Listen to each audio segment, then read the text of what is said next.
Assalamualaikum warahmatullahi wabarakatuh.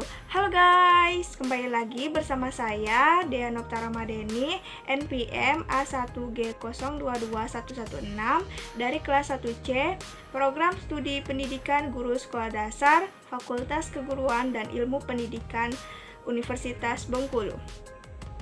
Baiklah, di video kali ini saya akan membahas materi tentang konsep manajemen pendidikan tinggi untuk memenuhi tugas mata kuliah pengelolaan pendidikan dosen pengampu Bapak Dr. Muhammad Kristiawan, Magister Pendidikan.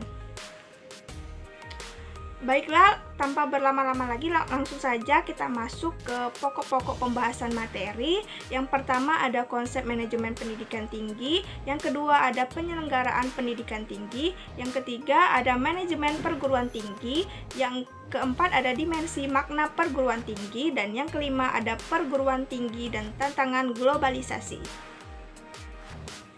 Langsung saja kita masuk ke pembahasan materi. Yang pertama ada konsep manajemen pendidikan tinggi. Pendidikan tinggi adalah pendidikan pada jalur pendidikan sekolah pada jenjang yang lebih tinggi daripada pendidikan menengah di jalur pendidikan sekolah.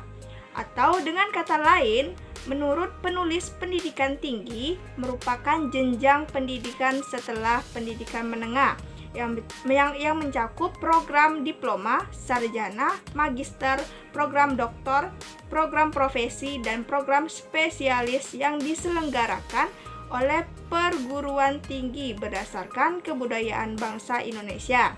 Sebaliknya, perguruan tinggi adalah satuan pendidikan yang menyelenggarakan pendidikan tinggi.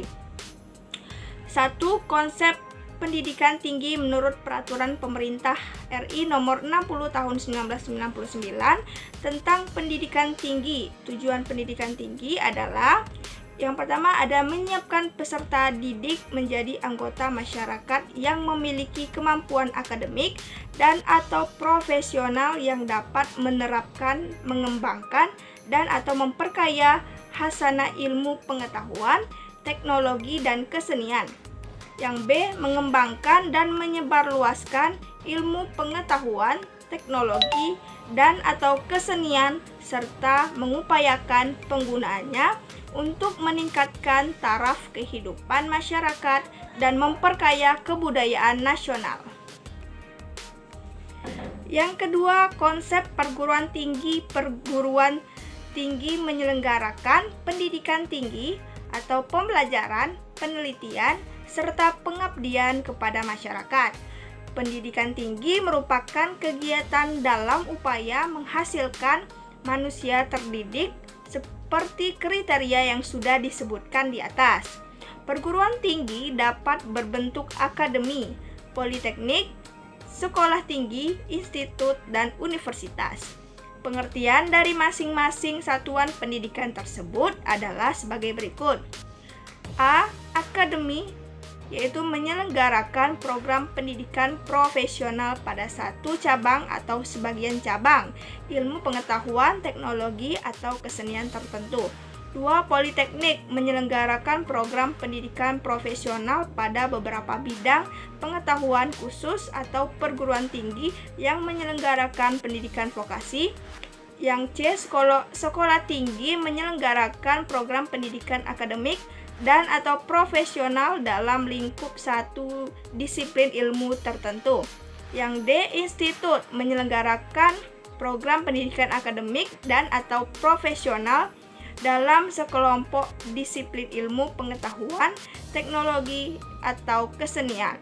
Yang E. Universitas, menyelenggarakan program pendidikan akademik atau profesional dalam beberapa disiplin ilmu pengetahuan, teknologi, dana, atau kesenian tertentu. Yang B. Penyelenggaraan pendidikan tinggi.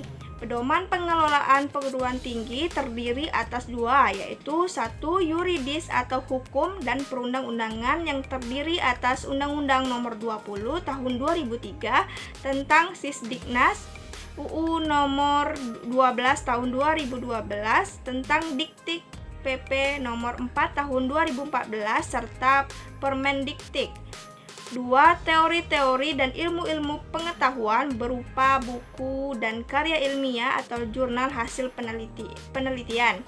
Peraturan Pemerintah Nomor 60 Tahun 1999 tentang Pendidikan Tinggi mengatur bahwa penyelenggaraan perguruan tinggi yang dilakukan oleh masyarakat haruslah berbentuk yayasan atau badan yang bersifat sosial. Ketentuan tampaknya dimaksudkan untuk memberikan status badan hukum pada penyelenggaraan pendidikan tinggi. Jadi, ada semacam jenjang dalam penyelenggaraan perguruan tinggi swasta, yaitu jenjang pertama universitas dan jenjang kedua yaitu yayasan. Untuk perguruan tinggi negeri, perguruan tinggi sendiri sudah merupakan badan hukum milik negara atau BHMN yang bersifat nirlaba atau non-profit sejajar dengan badan usaha milik negara atau BUMN. Yang ketiga adalah manajemen perguruan tinggi.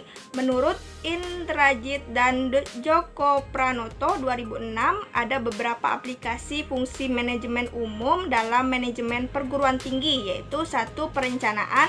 Perencanaan program kerja termasuk perencanaan anggaran bukan merupakan hal baru bagi perguruan tinggi, baik perencanaan 5 tahunan maupun perencanaan tahunan. 2. Pengorganisasian. Fungsi pengorganisasian termasuk fungsi pengisian staf yang sesuai untuk setiap tugas atau kedudukan. Yang ketiga ada penggerakan atau actuating. Tugas penggerakan atau actuating adalah tugas menggerakkan seluruh manusia yang bekerja dalam suatu perguruan tinggi agar masing-masing bekerja sesuai yang telah ditugaskan dengan semangat dan kemampuan maksimal. 4. Pengawasan. Pengawasan adalah fungsi terakhir manajemen, namun bukan berarti yang paling kurang penting. Pengawasan adalah pengamatan dan pengukuran apakah pelaksanaan dan hasil kerja sudah sesuai dengan perencanaan atau tidak. Yang selanjutnya ada dimensi makna perguruan tinggi yang terdiri dari 1. Dimensi etis. Universitas dikenal sebagai pusat kreativitas dan pusat penyebaran ilmu pengetahuan, bukan demi kreativitas sendiri tetapi demi kesejahteraan umat manusia. 2. Dimensi keilmuan. Dunia perguruan tinggi adalah dunia ilmu pengetahuan. 3. Dimensi pendidikan. Di dalam proses pembelajaran, mahasiswa diusahakan menjadi orang yang mau belajar terus-menerus. Yang keempat, dimensi sosial. Penemuan ilmiah dan penemuan teknologi telah menciptakan pertumbuhan ekonomi dan industri yang sangat besar. 5. Dimensi korporasi. Perguruan tinggi memberikan jasa kepada masyarakat berupa pendidikan tinggi dalam bentuk proses belajar mengajar dan penelitian. Yang diajarkan dan diteliti adalah ilmu pengetahuan. Pembahasan yang terakhir adalah perguruan tinggi dan tantangan globalisasi. Globalisasi berpengaruh pada semua tingkah laku manusia dan berdampak dalam tingkatan berbeda pada budaya, masyarakat, dan manusia. Ada 4 aspek globalisasi, yaitu perdagangan, pergerakan modal, pergerakan orang, serta penyebaran ilmu pengetahuan dan teknologi. Dalam konteks pendidikan tinggi, globalisasi dapat berbentuk kebebasan masuk dan beroperasinya perguruan tinggi asing ke dalam negeri tanpa dapat dicegah atau dihindari. Secara formal, globalisasi memang belum menyentuh pendidikan tinggi dan perguruan tinggi, tetapi tampaknya tidak akan lama kekuatan dan gejalanya tidak dapat dibendung lagi.